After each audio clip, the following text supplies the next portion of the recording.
sebagai al-hafiz. Karena yang pertama kondisinya sebagai pengikat nikmat. Yang kedua, syukur adalah al-hafiz, penjaga nikmat yang ada. Ada orang kaya mempunyai rumah megah dan mewah. Di dalam rumahnya ada berangkat uang yang begitu banyak. Dia khawatir jangan sampai berangkat uang itu akan dicuri oleh orang. Maka dia mau pagar tembok yang tinggi. Di depan rumahnya ada tembok tinggi. Di samping kanan, samping kiri, samping dia bagian belakang rumahnya ada tembok yang tinggi. Di bagian belakang rumahnya di atas tembok yang tinggi kabur di pantai ini. Apa itu? Kasih izin. ada polisi yang berjaga pagi dan petang, siang dan malam. Di rumahnya ada antisipasi. Tujuannya apa? Untuk melindungi jangan sampai uang yang ada dalam perangkat itu hilang. Satu saja masalah yang dia ditimpa musibah sakit yang sangat gampang. Terbalik dikembalikan berhari-hari, berminggu-minggu, berbulan-bulan. Sukar berdiri, duduk, sukar bertutur kaki. Tapi ketika sekalian dia dibawa ke rumah sakit. Orang di rumah sakit bilang, oh kamu dirujuk ke Makassar. Sudah tahu. Nyampe di Makassar. Orang di Makassar bilang kamu dirujuk ke Jakarta. Dan Jakarta bilang harus dirujuk ke Singapura. Singapura bilang harus dirujuk ke Los Angeles di Amerika. Siapa ini? Banyak dana yang dikelontorkan. Begitu banyak uang yang habis. Akhirnya jangan sekalian uang yang ada di dalam masyarakat yang dijaga dengan penjagaan yang berlapis-lapis. Habis, ludes untuk biaya pengobatan. Ini kenapa? Karena dia tidak menjaganya dengan penjagaan yang paling kuat yang bernama al-hafiz dan al-hafiz itu. Oh, tidak setting. Yang ketiga jangan sekalian Tambah. Output. Oke.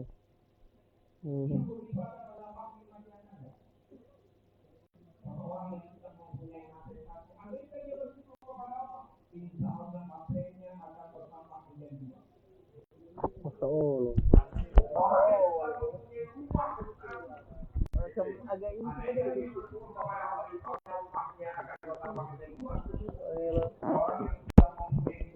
kita itu bersyukur sekali Tuhan ambil semua.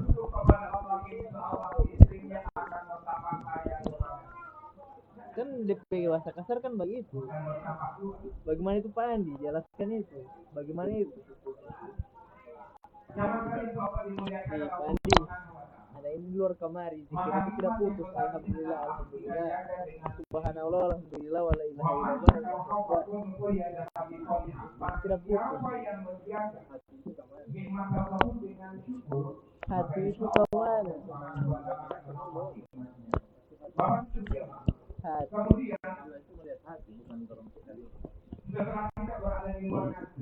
Tapi Pak, yang saya ada baca poli ini itu memang kalau dari dalam hati itu kan hebat sekali dia kuat. Malaikat saya tidak tahu itu. Malaikat saya tidak tahu. Nah, jadi iya, malaikat itu tidak tahu ini yang dalam hati dia.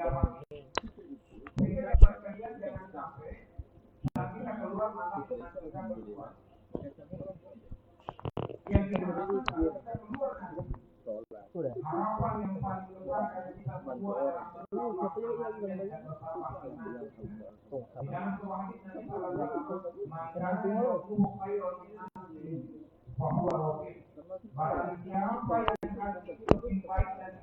Iya, kita jangan sholat di luar.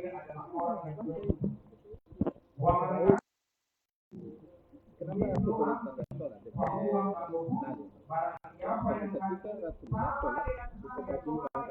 Iya, sama banget.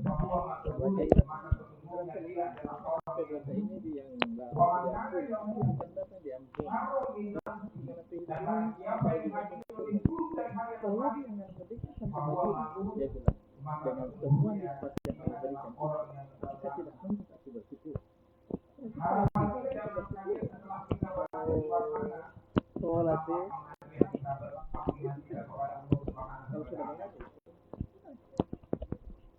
Berarti dia jangan bilang ini kalau HP ada satu kalau bersyukur dia tambah dua, bukan begitu.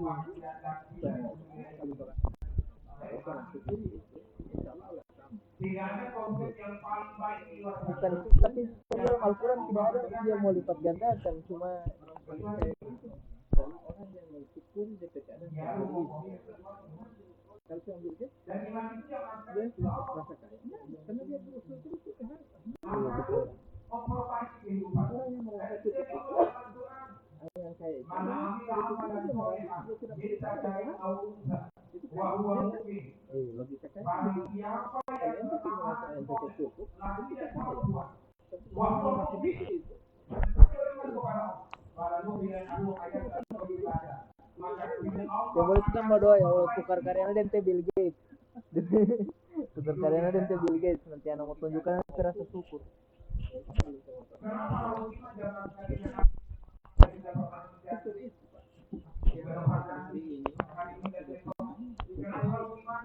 karena iman itu kan dengan iman kita akan Aduh berhenti main judi anak kalau gitu macam tidak bersyukur ya. Ini itu dia ada cerita dari kalau jangan kalian kenapa harus iman yang hendak kita tambah dan kita pertahankan coba itu karena iman adalah syarat dan pada masih ada jalan betul iman itu syarat dan pada itu seseorang yang beribadah dia yang makan dia yang minum dia yang tidur dia berkomunikasi hidup dia tapi andaikan dia tidak beriman kepada Allah dianggap oleh Al-Quran dia hidup mereka dia dianggap oleh Al-Quran sudah mati. Disampaikan dalam Al-Quranul Karim awaman kana maitan fa ahyainahu wa ja'alnahu nuran yamshi bihi finnas. Orang-orang yang sudah mati fa ahyainahu dan kemudian Allah hidupkan dia wa ja'alna lahu nuran dan kemudian Allah tembakkan iman ke dalam dadanya. Yamshi bihi finnas. Dengan iman itulah dia berjalan di muka bumi di hadapan manusia.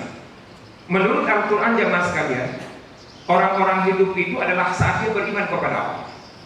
Andaikan kita mendapati satu keluarga dan satu keluarga itu jumlahnya 10 orang, satu tidak beriman kepada Allah, maka berarti keluarga itu sedang diterpa musibah kematian. Karena satu orang keluarganya sudah mati meskipun dia hidup. Andaikan satu keluarga itu 10 orang, kemudian semuanya tidak beriman kepada Allah, dianggap oleh Al-Quran bahwa mereka adalah orang-orang yang sudah mati. Berarti satu keluarga itu sudah mati, sehingga pantas dan patut kepadanya kita mengucapkan kalimat inna lillahi wa inna ilaihi raji'un. Satu keluarga itu sudah meninggal dunia, padahal mereka hidup. Bapak dan Ibu jamaah yang insya Allah dimuliakan oleh Allah Subhanahu wa Ta'ala. Ini yang pertama. Kemudian yang kedua, saat ini kita sudah berada di bulan Sya'ban pertengahan dan kita akan memasuki beberapa hari lagi kita akan memasuki bulan suci Ramadan. Maka jamaah sekalian hendaklah kita bersihkan hati. Beresia mai kali lo yang mau panggola mau milalo batanga ilalo batanga jamaah sekalian sebelum kita memasuki bulan suci Ramadan. Bersihkan hati kita. Ada yang bertanya kepada saya, Ustaz, apakah hati yang hendak kita bersihkan itu adalah hati yang berbentuk I love you? Bukan. Karena memang hati tidak berbentuk I love you. Yang berbentuk I love you itu jantung. Ini salah kaprah yang berkepanjangan. Orang mengira bahwa yang berbentuk I love you itu hati, padahal bukan.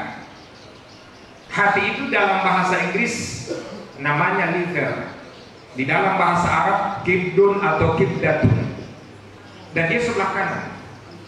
Sementara kalau jantung itu bahasa Arabnya adalah qalbu.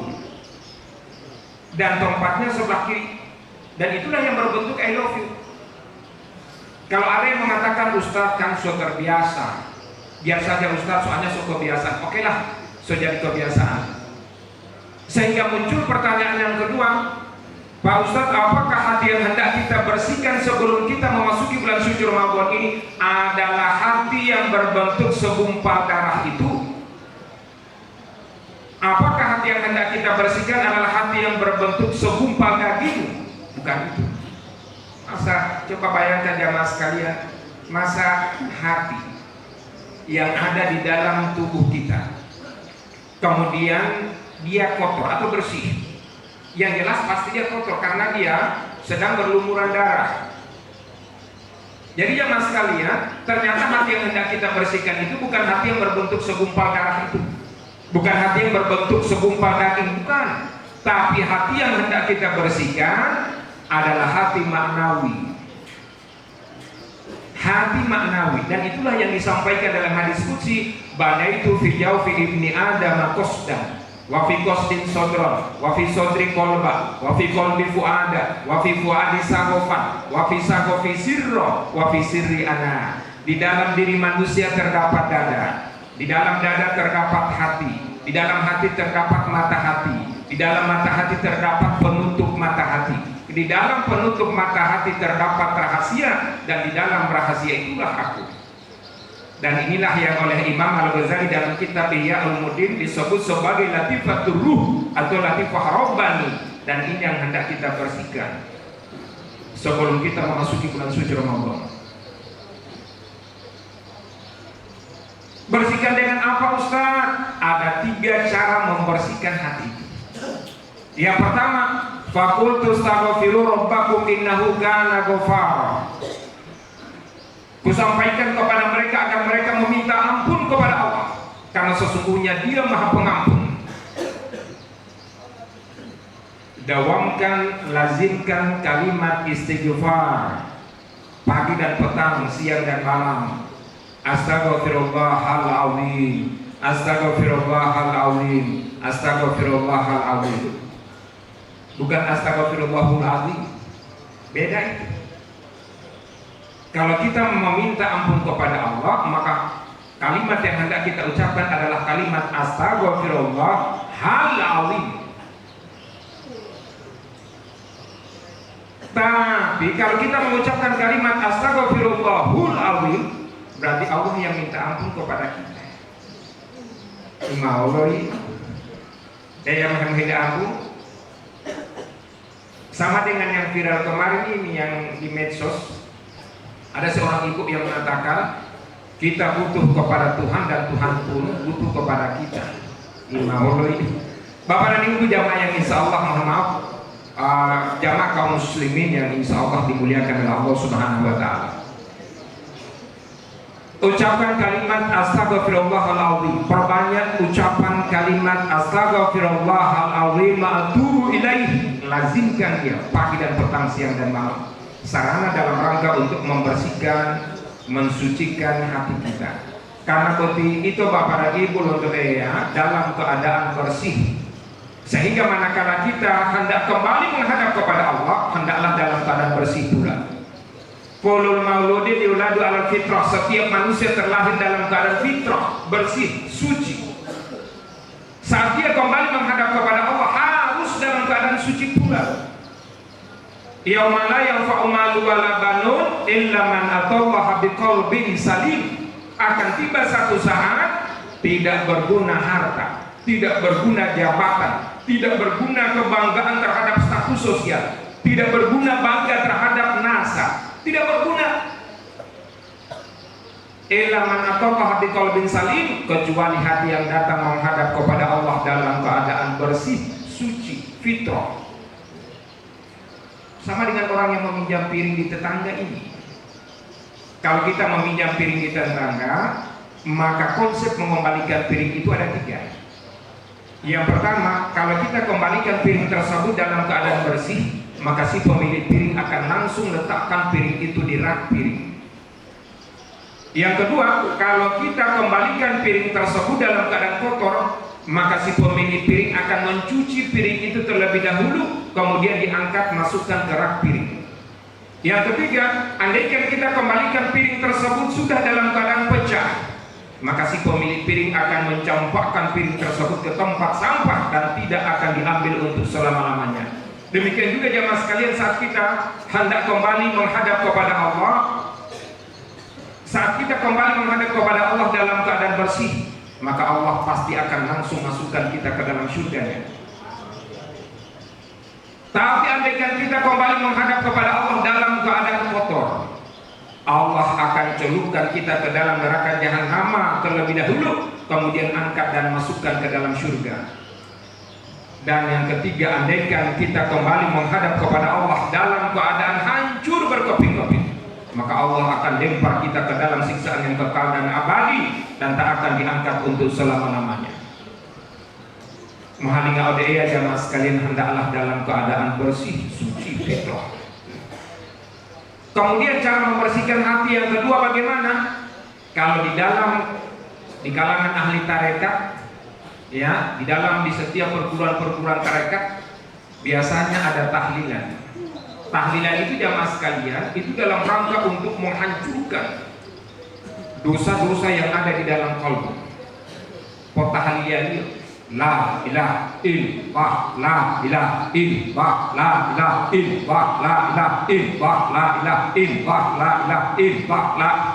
Itu dalam rangka apa? Dalam rangka untuk menghancurkan dosa-dosa yang ada di dalam kalbu. Dan kemudian yang ketiga, sarana untuk membersihkan hati adalah memohon maaf kepada Allah. Ustaz, bukankah memohon maaf itu hanya kepada manusia, sementara minta ampun kepada Allah? Kalau minta maaf kepada manusia, bukan kepada Allah. Jamaah sekalian, dua-duanya. Innallaha afuwan ghafur. Sesungguhnya Allah itu Maha Pemaaf dan Maha Pengampun. Dua-duanya mas sekalian. Kalau kita meminta maaf, kalau kita meminta ampun kepada Allah, kalimat yang hendak kita ucapkan adalah astaghfirullahaladzim wa atubu ilaih. Tapi kalau kita meminta maaf kepada Allah, apa yang hendak kita ucapkan? Yang hendak kita ucapkan adalah Allahumma innaka afuwun tuhibbul afwa fa'fu anna. Allahumma innaka afuwun tuhibbul afwa fa'fu anna. Allahumma innaka afuwun tuhibbul afwa fa'fu anna ya karim. Tata lolo radio itu membuka di bawah mabilun tunamai subhanal malikil kudus, subhanal malikil kudus, subhanal malikil kudus. Kemudian di penghujungnya Allahumma innaka afuwun tuhibbul afwa fa'fu anna. Allahumma innaka afuwun tuhibbul afwa fa'fu anna. Ya Karim, ya Allah, sesungguhnya Engkau Maha Pemaaf dan Engkau menyukai orang kami ya Allah. Pas-pas mamulaya Karim bilundungan tetihi pepatah itu masuk betul-betul mata oleh Lopez.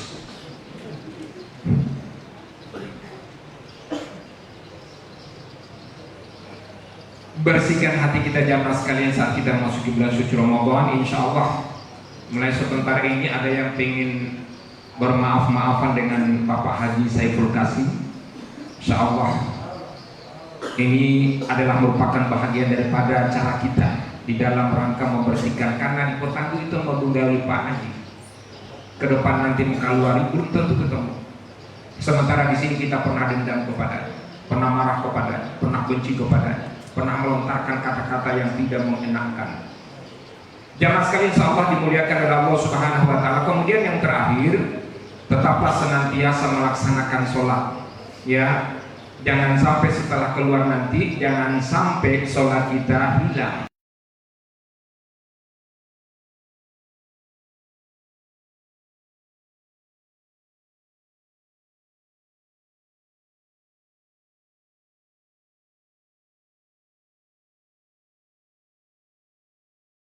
Aminhu taubu fi jasadi. Barang siapa yang memutus sholatnya, maka pakaian yang menempel di tubuhnya tidak membela tubuhnya di yaumil kiamah nanti. Fayaqulu laula an sakharani rabbi laka. Kemudian pakaian itu akan berkata kepadanya, laula an sakharani rabbi laka la faratu minka. Andaikan Allah tidak tundukkan aku di hadapanmu, lafaror minka, pastilah aku lari daripadamu. Ketika ini jamaah sekalian, kain yang menempel di tubuh kita.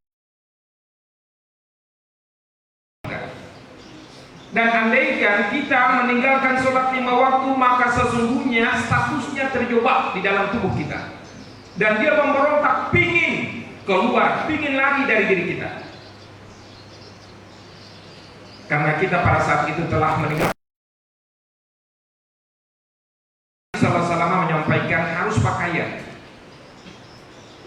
memberikan contoh harus pakaian, karena nikmat yang paling dekat dengan manusia itu adalah pakaian. Pak Ustadz,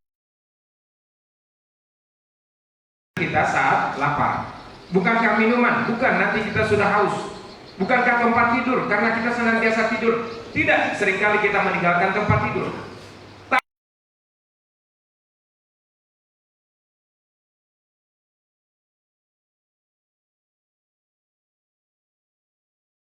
Meninggalkan sholat 5 waktu di yaumil kiamah nanti, pakaian akan berperan antagonis. Dia akan menjadi musuh kita dan dia akan menggiring kita ke dalam neraka jahanam.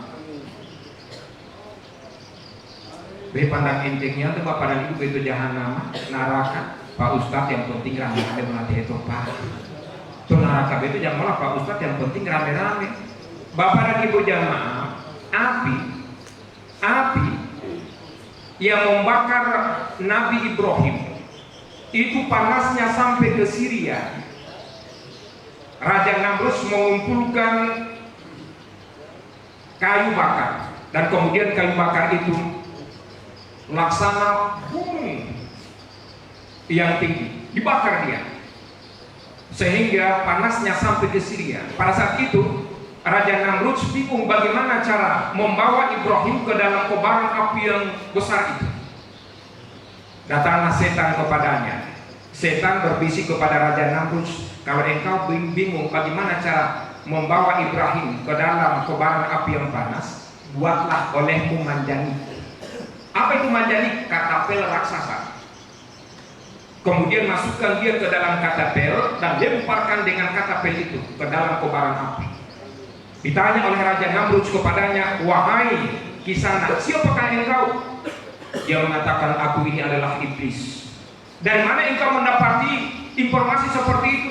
Karena aku melihat orang-orang yang dilempar ke dalam neraka jahanam menggunakan manjani. Saat itu jamaah sekalian, Raja Namrud membuat manjani dan dimasukkan dia ke dalam manjani. Ditelanjangi terlebih dahulu dan kemudian masukkan ke dalam manjani, dilempar ke dalam kobaran api yang panas. Pada saat itu jamaah sekalian, apa yang terjadi? Allah Subhanahu wa ta'ala sampaikan kepada api, wahai api, dinginlah engkau dan jangan sakiti Ibrahim.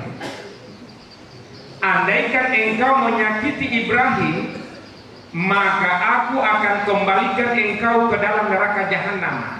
Karena api yang ada di dunia ini jamaah sekalian, bobo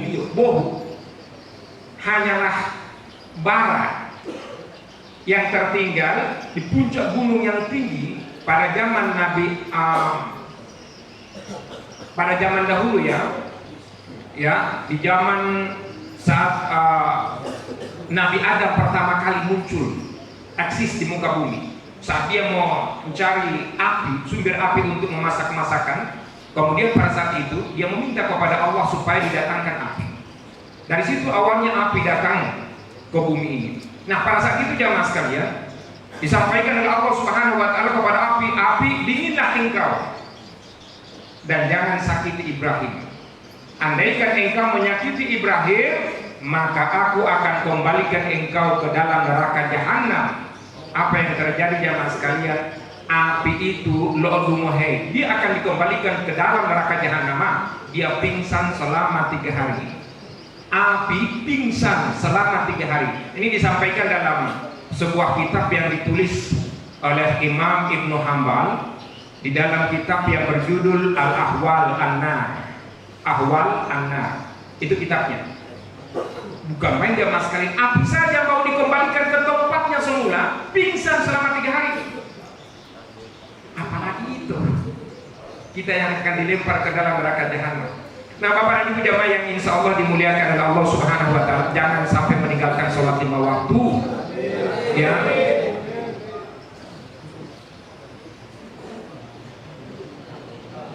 semuanya harus melaksanakan sholat berjamaah di masjid dan bukan di ruangan. Pak Ustadz, kalau saya semua berjamaah di ruangan, Pak. Kalau kita berjamaah di ruangan, bukan berjamaah itu namanya, itu hanya berjamaah secara lugawi, secara bahasa. Lebih dari satu jamaah namanya. Tapi bukan jamaah secara syar'i. Kalau kita melaksanakan sholat 5 waktu berjamaah, Bapak dan Ibu, Bapak semuanya, insya Allah pahala kita akan menjadi sama. Disampaikan dalam kitab I'anatul Talibin, tipe imam dapat 60 pahala, jamaahnya cuma 10 ada 15. Nah, dengan kita melaksanakan sholat berjamaah di masjid, maka insya Allah pahala kita sama dengan pahalanya orang yang mendapatkan pahala tertinggi di dalam masjid itu. Itu kehebatan daripada sholat berjamaah. Jadi jangan sholat misalnya cuma di ruangan, Pak Ustadz, yang penting sholat. Tetap wajib bagi kita untuk melaksanakan sholat berjamaah di masjid. Insya Allah 3 hal inilah jamaah sekalian dapat kami sampaikan, dan marilah kita berdoa kepada Allah Subhanahu wa Ta'ala. Insya Allah kita semua dalam keadaan sehat walafiat. Jauhkan oleh Allah Subhanahu wa Ta'ala dari musibah, bencana dan malapetaka. Kepada para jamaah yang akan meninggalkan lapas kelas 2A Kota Gorontalo, insya Allah senantiasa dijaga oleh Allah Subhanahu wa Ta'ala. Doa diawali dengan suratul Fatihah, Al-Fatihah hadratin Nabi Mustafa sallallahu alaihi wasallam. A'udzubillahi minasyaitonir rajim. Bismillahirrahmanirrahim. Alhamdulillahirabbil alamin arrahmanir rahim maliki yaumiddin iyyaka na'budu wa iyyaka nasta'in ihdinas siratal mustaqim siratal ladzina an'amta 'alaihim ghairil maghdubi 'alaihim waladdallin amin. Hamda syakirin hamdan na'amina hamda yuwafi ma'dhum sultani. Allahumma shalli wa sallim wa barik ala Muhammad wa ala ali Muhammad. Allahumma inna nas'aluka biwajhikal karim wa judikal qadim wa bismikal azam an tusalli ala sayyidina Muhammad anta ghafir lana wa liwalidina al-auladina wa li akhwanina wa aqribaina masyayikhina ashabina azwajina asdiqaina wa liman awsana bid du'a wa liman asana ilaina wa liman lahu haqqun alaina wa liman zalamnahu wa asana ilaihi jamil muslimina muslimat wal mu'minina wal mu'minat ala hayyi minhum wal amwat innaka sami'un qaribun mujibud da'wati ya qadiyal hajat. Rabbana atina fid dunya hasanah wa fil akhirati hasanah wa qina adzabannar. Subhana rabbika rabbil izzati amma yasifun, salamun alal mursalin, walhamdulillahi rabbil alamin. Billahi taufiq wal hidayah. Assalamualaikum warahmatullahi wabarakatuh. Waalaikumsalam warahmatullahi wabarakatuh. Dengan berakhirnya ceramah maka berakhirlah pula acara sore hari ini. Dan marilah kita tutup dengan melafazkan hamdalah. Alhamdulillahirabbil alamin. Wassalamualaikum warahmatullahi wabarakatuh. Baik, terima kasih. Nama